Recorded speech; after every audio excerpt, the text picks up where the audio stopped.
Hey guys, welcome back to my channel. Today I thought I'd sit down and make a video that's not necessarily an authoritative guide because I cannot claim that for myself, but it is in essence my personal guide to Kurt Vonnegut, who's one of my favorite writers of all time. He truly is one of my favorite thinkers that I've ever come across. I just love the way that you can feel his warmth, and also I feel like he has so much warmth and also a disdain for the way us as humans have taken things in life and for certain aspects of the world, but because he has so much warmth and love for humanity.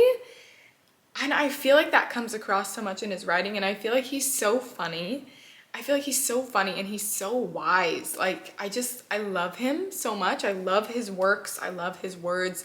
And some of my favorite people that I either encounter via, like, through media or characters in movies or in books or people that I meet in real life are people who you can tell they are very smart. They're wise, like they're life wise, they're people wise, they're emotionally wise, but they don't use big fancy words to try and prove that to you. You just know that by their actions, and they just display this wisdom, but like without trying to sound fancy or without trying to, I guess without trying to sound fancy. And I love that about him. I love his playful use of language and how he just makes up words a lot of the time. I just think that he's wonderful. So again, this is not an authoritative guide of Kurt Vonnegut because, like I said, I cannot claim that, you know? But this is my guide of Kurt Vonnegut, the books that I own from him, my collection, how I'd rank them, just different things. So let's jump into it. So I wrote down a bunch of my thoughts here in my notebook, which I will probably read a few things off of if I feel like I need to. I own 15 total books from Kurt Vonnegut. I have read 9 of them and I have not read 6 of them. So again, that's 15 total books. He has 14 novels total that he's published, not saying that I own, but that he's published. And he's got lots of short stories and essay collections, which I was looking at before I sat down to film this video, just so I had an understanding of everything that was out there. And it looks like he's got a lot of short stories that I do not have. I know for sure that I don't have, like, Welcome to the Monkey House, Happy Birthday Wanda June, which is a play. I don't have his book, which I guess is a novel, Hocus Pocus. I don't have his short story collection, Womp Eaters, Foma, and Gramfaloons.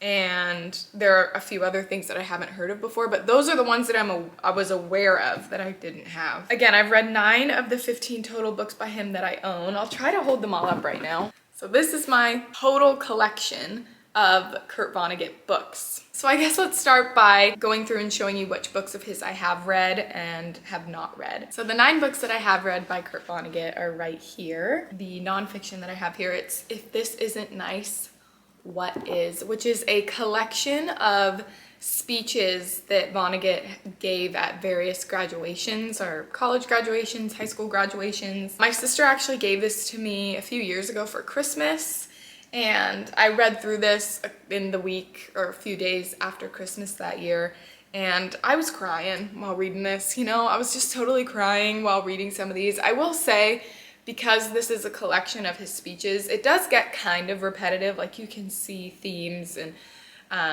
he repeats himself in different ways, but he repeats himself throughout different speeches as you go along. You start to notice that.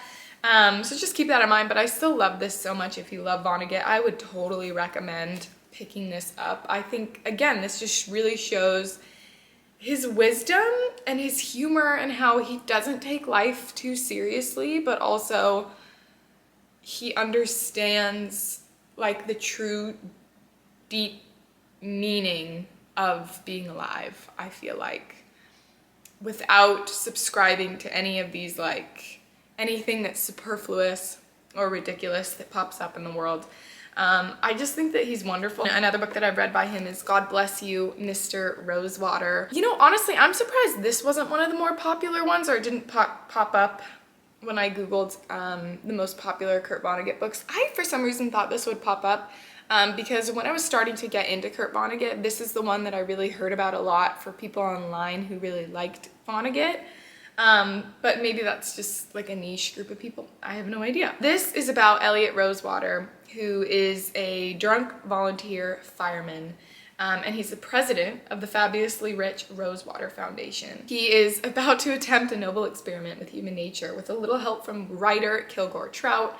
God Bless You, Mr. Rosewater is Kurt Vonnegut's funniest satire, an etched-in-acid portrayal of the greed, hypocrisy, and follies of the flesh we are all heir to. We start with our character Elliot Rosewater, who's very, very wealthy, and he decides to become this volunteer fireman and give away all of his money pretty much and live as if he has no money, and people look at him as if he's crazy. They think that he's ridiculous and he's just like this odd, crazy character, but I think it says a lot about what like Vonnegut's beliefs about humanity and maybe some of his political beliefs, his beliefs regarding potentially finances, what have you. My opinion was this was a really nice, solid Vonnegut read that in my experience, from what I've heard a lot of people really like, I think a lot of people would really like this. I've also read Timequake, which is actually my lowest rated Vonnegut book at about, I think I gave it like 3 stars. This one, I can't say I remember too much of what this is about. I just remember feeling pretty disjointed when I read this. Like, I still was happy to be here, and it still had that Vonnegut flair and that Vonnegut touch, but it felt to me pretty disjointed and like I wasn't sure what exactly it was trying to do or trying to say. But apparently this is his funniest book since Breakfast of Champions. At 2:27 p.m. on February 13th of the year 2001, the universe suffered a crisis in self-confidence. Should it go on expanding indefinitely? What was the point? That's what it says on the back. I think it's about time kind of stopping. And then I think it kind of goes back to the Garden of Eden, if I'm remembering correctly. This one doesn't leave like a huge stamp in my brain, but that's Timequake. Galapagos, which is actually the book that I've read the most recently by Vonnegut. I really enjoyed this. This was a really solid Vonnegut read. Did I say read? Yeah, really solid Vonnegut read. We follow like a group of people who are not related to each other, but they go on the nature cruise of the century around the Galapagos Islands. Lots of different people are on this cruise from all over the world, various socioeconomic groups, what have you. And while they're on this boat, which was supposed to be canceled, I think only like 6 people or 9 people end up going on this cruise. While they're stranded kind of on this boat, everyone, like the whole rest of the world, everybody dies. Basically, it's all destroyed, but these people, just because they're on this cruise ship, end up being the last people left on Earth, and they're on the Galapagos Islands. They have to repopulate the world, basically, and it's all about evolution. It's a lot about like money too, but it's pretty much about evolution and where the world evolves from there. I just think this is such a delightful Vonnegut book. Really funny, really interesting. So that's Galapagos. Mother Night. Mother Night is his book following a spy, basically, during World War II. So he is this character, I forget his name, Howard W. Campbell Jr., a spy during World War II. And he is pretending to be a German officer. He is now on trial in Israel as a war criminal, but is he really guilty? Because he was a spy, he was pretending very well to be a bad guy, basically, during World War II. But he was undercover, and he was passing on information to the American government. The whole point of this book is basically like, is he a bad guy or a good guy? Because he was pretending quite well to be the bad guy, but he was doing that because he was working for the good guys. Like, he was doing his job, basically. But was he really? So the famous takeaway from this book is we are who we pretend to be, so we must be careful what we pretend to be. This book is super interesting. I really like this one. Bluebeard, which is basically all about like the ridiculousness of art and how like who values art and what's the point, like why is some art more expensive than others. It doesn't really make any sense, and I thought this book was wonderful. This is a fictional autobiography of this guy named Rabo Karabekian, who at age 71 wants to be left alone on his Long Island estate with the secret he has locked inside his potato barn. But then a voluptuous young widow badgers Rabo into telling his life story, and Vonnegut in turn tells us the plain, heart-hammering truth about man's careless fancy to create or destroy what he loves. And again, like I said, it's pretty much about art and the value of art and what that means, and who chooses that and why they choose that. Breakfast of Champions, which was actually the first Vonnegut book that I read, and I read it such a long time ago, I really struggled to remember specifics from this, but we are following, I believe it's writer Kilgore Trout, who pops up in a lot of Vonnegut's books, and I think that's like self-insert Vonnegut in a way. Kilgore Trout is a failed science fiction writer. He's a very niche science fiction writer, and he doesn't really have any readership, but he pushes out stories like nobody's business. He's got a lot of books. In this book, I think he was invited somewhere, like someone invited him somewhere, or he was invited to speak at something. So he goes on this cross-country trip across America, and in this book you see him like observing America and things that he's like saddens him kind of about it. That's what I remember from this book, and it made me absolutely fall in love with Vonnegut and want to read all of his other books, so I have a really soft spot for this one. Cat's Cradle, which is definitely one of my favorites. They're all kind of my favorites if you can't tell, but this one is following, I think it's a reporter. We're following a reporter. He goes and interviews this guy who created this substance, the scientist who created this famous substance called Ice-9, which basically is like super dangerous. If anything that has water in it, which is like pretty much everything, touches that substance or touches something even that's touching that substance, that's touching it. So anything, if you're touching it, touching water that's touching it, you freeze. So basically you die. It kind of goes on from there and goes into this really wacky place, but it goes to kind of like all corners of the world, and it shows like the destruction of the world basically because man decided to create something that he could, but should he have? And it's creation can be very dangerous. And I think that something that Vonnegut thinks about a lot is the atomic bomb. Why was that created? And I think that this is a commentary on that one. I really like this one. You see his made-up religion in this book at the end called, I think, Bacanism, which is super interesting. And I really like Cat's Cradle. I think this is definitely one of his best. I mean, they're all great, but like that's definitely one of his best. And then last but not least of books that I've read by him is Slaughterhouse-Five. I love Slaughterhouse-Five. I talked about this fairly recently in Books That I'd Save in a Disaster. I think that was my latest video. I mean, this is just a classic. People have to read this in high school. I think it's wonderful. Vonnegut, I think this was one of his earliest books that he wrote. No, it wasn't. Because I remember him hearing something online saying it took him a while to feel like he could write this because this is fairly semi-autobiographical. Vonnegut himself was a soldier who was locked kind of underground in a meat locker during the bombing of Dresden, and that, as you can imagine, really affected him as a human. So when he came out of this meat locker, he saw how everything was completely obliterated around him, which I think is, again, why this topic is such an interest to him, and you see that a lot, like just the nonsensical nature of humans often, and creation and greed pretty much. That all kind of comes back to this, but we follow Billy Pilgrim, who becomes unstuck in time basically because he has gone through such a traumatic experience. He's experiencing PTSD.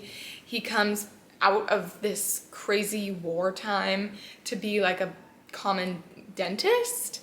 I also have this in the graphic novel version, and I really like the graphic novel version. I'd really recommend that too, just as like a fun thing to read after this. But definitely read, like, I wouldn't just read the graphic novel. I'd read this and then read the graphic novel. I think it's wonderful, but it's about like that jarring difference between being a soldier and then just coming back and being a dentist, and he becomes unstuck in time and he feels like the ridiculousness of everything. He's in this alien planet at some points where he's being observed in this dome by all these aliens, and I think this is wonderful. I totally get the hype of Slaughterhouse-Five. I think everyone should read it. So those are the books that I've read, and then the books that I have not read. I'll try to go through them quickly. We have Slapstick, Dead-Eye Dick, Palm Sunday, which is nonfiction, Jailbird, The Sirens of Titan, which I have been meaning to read this for a long time. Like, bro, I feel like I'm really gonna like this. And then Player Piano, which I'm not mistaken, I think was his debut. Yeah, Kurt Vonnegut's first novel. Cool.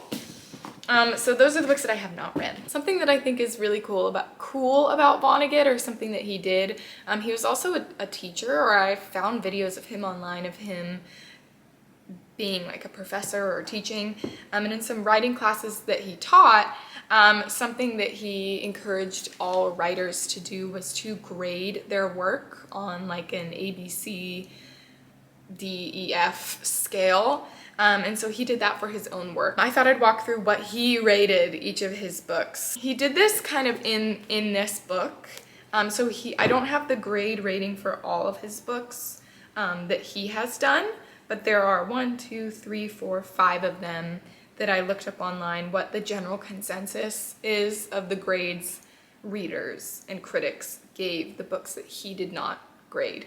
Does that make sense? He graded Player Piano a B, and this was written and published in 1952. He gave The Sirens of Titan an A, and this was published in 1959. He gave Mother Night an A, which was published in 1961. He gave Cat's Cradle an A+, which was published in 1963. He gave God Bless You, Mr. Rosewater an A, which was published in, 1965. He gave Slaughterhouse-Five an A+, which was published in 1969. He gave Breakfast of Champions a C, which was published in 1973. He gave Slapstick a D, which was published in 1976. And he gave Jailbird an A, which was published in 1979. So that was the last of his books that he graded himself. And then what critics and readers graded his other works, we have Dead-Eye Dick, which was published in 1982 and was given a C.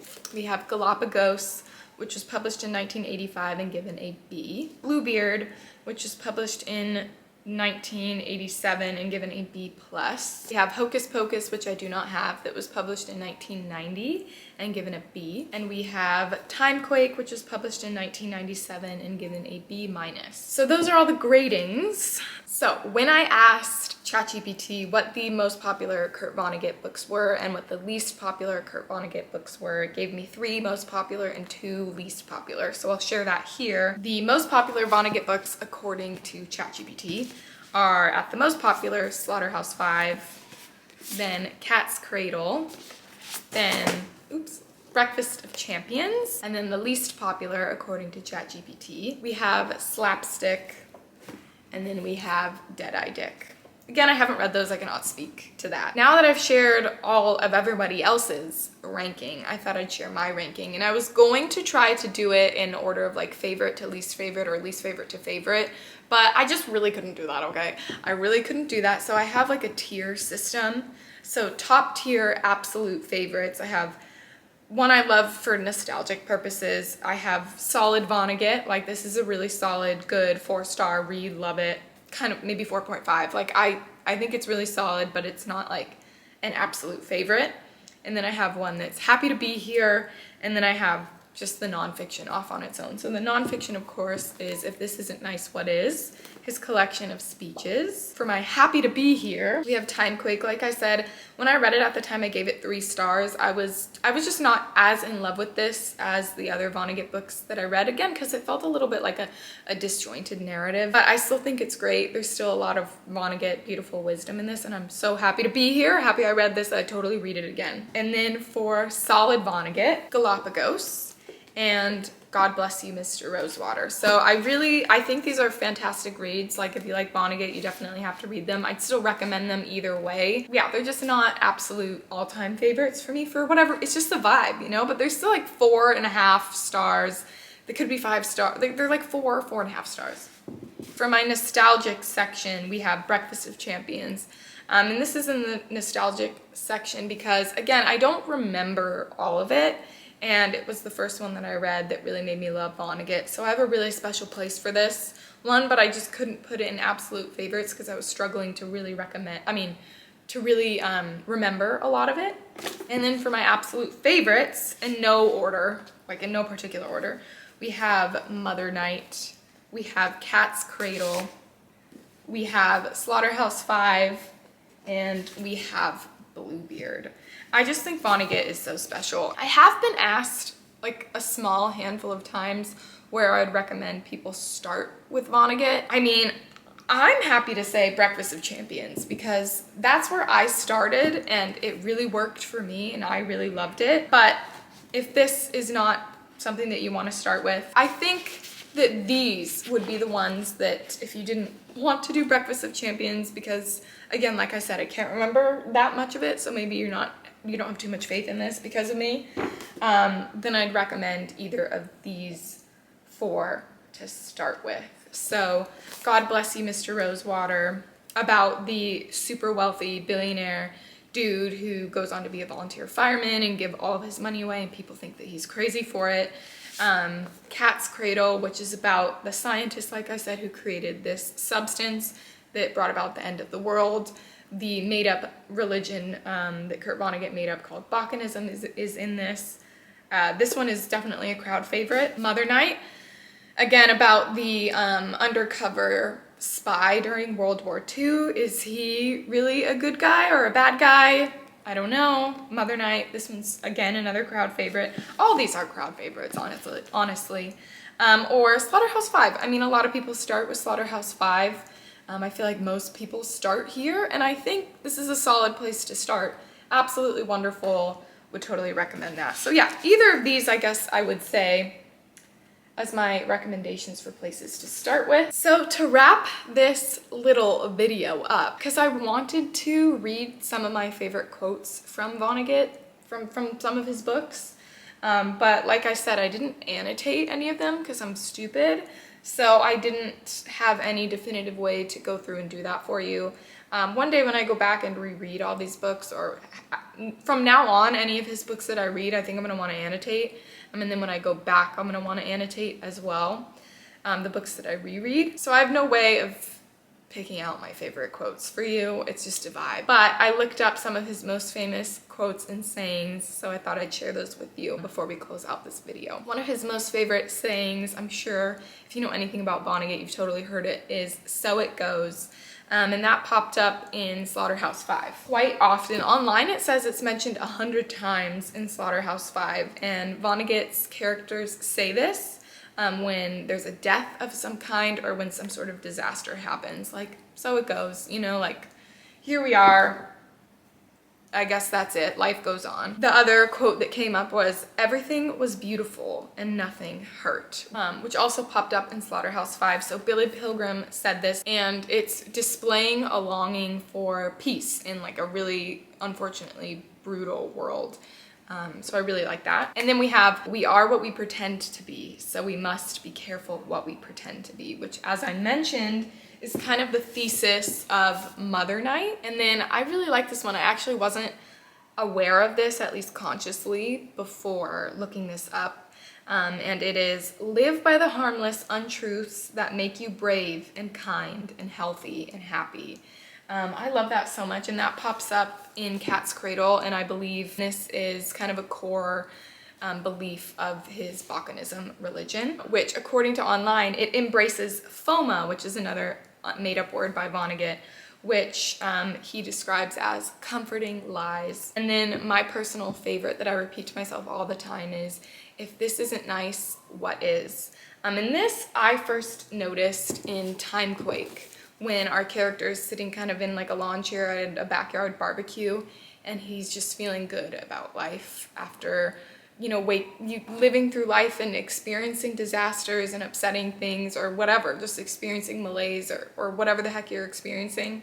When you are experiencing a moment of happiness, say to yourself, like, if this isn't nice, what is? Like, take a moment to have gratitude and recognize the good small moments. That's also, of course, he says this a lot in this, the title of this collection of speeches. I find that quote to be super helpful in life all the time. Just check your gratitude. It really helps with when you're feeling kind of down. I do it a lot, like when I'm looking outside and I see a tree that I like, I'm like, wow, if this isn't nice, what is? Like my beautiful home that's safe, like I get to say, like, if this isn't nice, what is? You know what I mean? So I owe that to Vonnegut. I love Vonnegut. I hope this video was, if not helpful, at least interesting, or if not interesting, at least helpful. I'd love to hear from you guys what you have read from Kurt Vonnegut, what your ranking of Vonnegut's books are, your favorites, your least favorites, and what are some of your favorite quotes if you have them, because I feel shame that I don't have them because I didn't annotate his books. Yes, thank you so much for watching. I hope you guys have a great rest of your day, and goodbye.